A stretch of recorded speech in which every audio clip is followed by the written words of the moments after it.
आइए आज माता लक्ष्मी के 108 नामों का पाठ करके माँ लक्ष्मी की कृपा को हम प्राप्त करें। ओम प्रकृत्यै नमः, ओम विकृत्यै नमः, ओम विद्यायै नमः, ओम सर्वभूतहितप्रदायै नमः, ओम श्रद्धायै नमः, ओम विभूत्यै नमः, ओम सुरभ्यै नमः, ओम परमात्मिकायै नमः, ओम वाचे नमः, ओम पद्मालयायै नमः, ओम पद्मायै नमः, ओम शुचये नमः, ओम स्वाहायै नमः, ओम स्वधायै नमः, ओम सुधायै नमः, ओम धन्यायै नमः, ओम हिरण्यमयै नमः, ओम लक्ष्म्यै नमः, ओम नित्यपुष्टायै नमः, ओम विवाहवर्यै नमः, ओम आदित्यै नमः, ओम दित्यै नमः,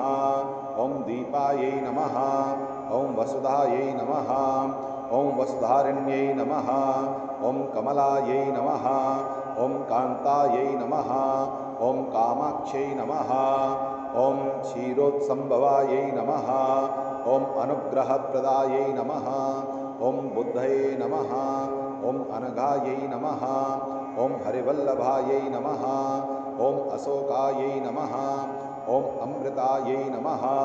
ओम दीप्तायै नमः, ओम लोकशोकविनाशिन्यै नमः, ओम धर्मनिलयायै नमः, ओम करुणायै नमः, ओम लोकमात्रे नमः, ओम पद्मप्रियायै नमः, ओम पद्महस्तायै नमः, ओम पद्माक्षै नमः, ओम पद्मसुन्दर्यै नमः, ओम पद्मोद्भवायै नमः,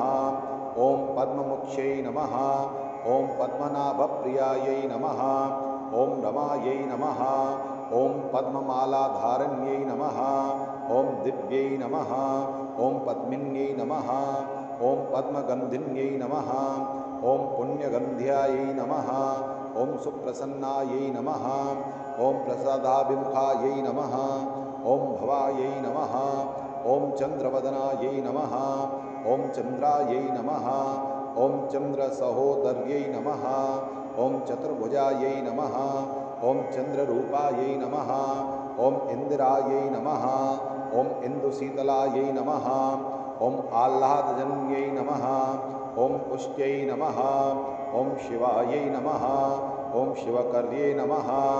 ओम सत्यायै नमः, ओम विमलायै नमः, ओम विश्वजनन्यै नमः, ओम तुष्ट्यै नमः, ओम दारिद्र्यनाशिन्यै नमः, ओम प्रीतिपुष्करिण्यै नमः, ओम शान्तायै नमः, ओम शुक्रमाल्याम्बरायै नमः, ओम श्रियै नमः, ओम भास्कर्यै नमः, ओम बिल्वनिलयायै नमः, ओम वरारोहायै नमः, ओम यशस्विन्यै नमः, ओम वसुन्धरायै नमः, ओम उदारांगायै नमः, ओम हरिण्यै नमः, ओम हेममालिन्यै नमः, ओम धनधान्यकर्यै नमः, ओम सिद्धये नमः, ओम श्रेणसौम्यायै नमः, ओम शुभप्रदायै नमः, ओम नमः विष्णुगतानन्दायै नमः, ओम वरलक्ष्म्यै नमः, ओम वसुप्रदायै नमः, ओम शुभायै नमः, ओम हिरण्यप्रकारायै नमः, ओम समुद्रतनयायै नमः, ओम जयायै नमः, ओम मंगलादिव्यै नमः, ओम विष्णुवक्षस्थलस्थितायै नमः, ओम विष्णुपत्न्यै नमः, ओम प्रसन्नाख्यायै नमः, ओम नारायणसमाश्रितायै नमः, ओम दारिद्र्यध्वंसिन्यै नमः, ओम दिव्यै नमः, ओम सर्वोपद्रववारिण्यै नमः, ओम नवदुर्गायै नमः, ओम महाकाल्यै नमः, ओम ब्रह्मा विष्णु शिवात्मिकायै नमः, ओम त्रिकालज्ञानसम्पन्नायै नमः, ओम भुवनेश्वर्यै नमः।